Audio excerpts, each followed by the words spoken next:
Nowadays, great public conversations are almost extinct. People do not talk with each other anymore, and they talk at each other. We come across debate videos that are more like performance art with rehearsed outrage and zero curiosity. Somehow, everyone is very, very certain, and nobody is listening. In contrary, disagreement is one of the most powerful tools that can be utilized by humans.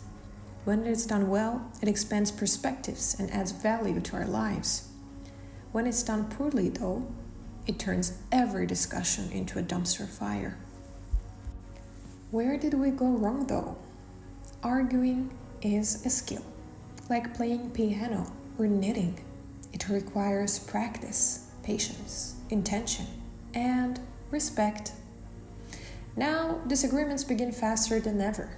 Someone mentions reading books, and suddenly the conversation includes childhood trauma, political views, what someone said 23 years ago, and whether someone is an almond mom. One spark, and the whole attic of unresolved issues light up. Arguments are easy to ignite, but almost impossible to contain. Because unless both sides agree to disagree or meet on a common ground, people leave conversations more confused than when they entered them. Here is the difference we keep forgetting. Intelligence can respond to any argument. Wisdom, though, decides which arguments deserve a reaction. Because not every disagreement is worth a long debate. Some are just invitations to chaos. Some are setups for rage baits. Before diving into an argument, check 4 things. If any of these boxes stay empty, do not attempt to argue. Is there really a disagreement, or did someone misunderstand something and is now offended? Does this conversation really matter, or will it be erased from your memory faster than what you ate for lunch last Friday? Is the topic specific enough to make progress, or is it one of those, you know what, everything is connected debates that end with nobody knowing what they think? Do both sides want to attain insight and resolution, or is one party there just to score some points and win? When all 4 of these points are in picture, the conversation has meaning and structure. Without them, though, it's just a big emotional mess. This kind of an alignment is rare, though. Many people don't argue to understand. They argue to dominate, defend themselves, or prove themselves right. This is why holidays feel like combat arenas. One political comment and suddenly Thanksgiving dinner becomes a multi-generational cage match.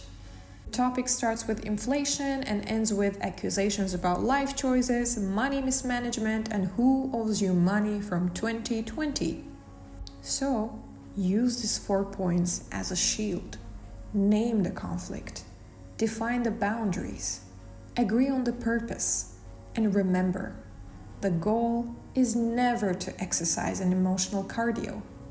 If the discussion starts to bleed into unwanted territories, you gotta pull back. Listening is not waiting for your turn to speak. Real listening means understanding the other side as they intended, not twisting their words to prove your point. Twisting someone's word is never clever. It's just lazy.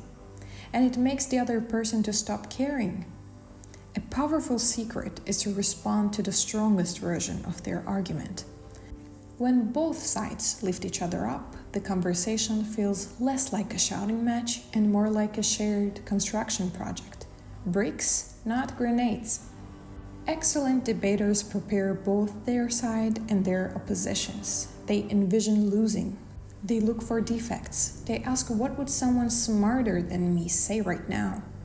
The brief pause in certainty creates humility. Empathy is a result of humility. Not just conversations that burn, but conversations that move are the result of empathy. And this matters far beyond dinner tables.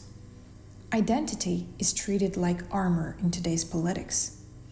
People defend their beliefs as if changing one idea might erase their entire personality.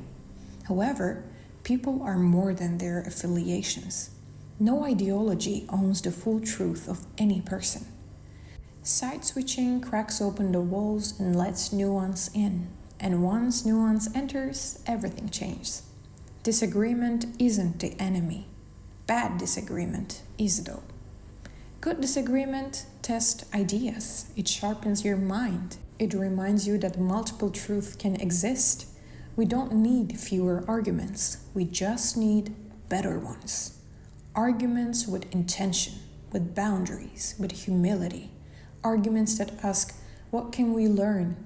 And not, how do I win? Until then, public discourse will suck like everyone is talking and nobody's actually listening and transforming. So there gotta be a better version of the future waiting. One where disagreement is a bridge, not an emotional explosive. Where listening is a tactical competence, not a sign of surrender. Where conversations evolve instead of getting stuck. Improvement doesn't come from everyone believing and thinking identically. It comes from people thinking together, especially when they do not agree.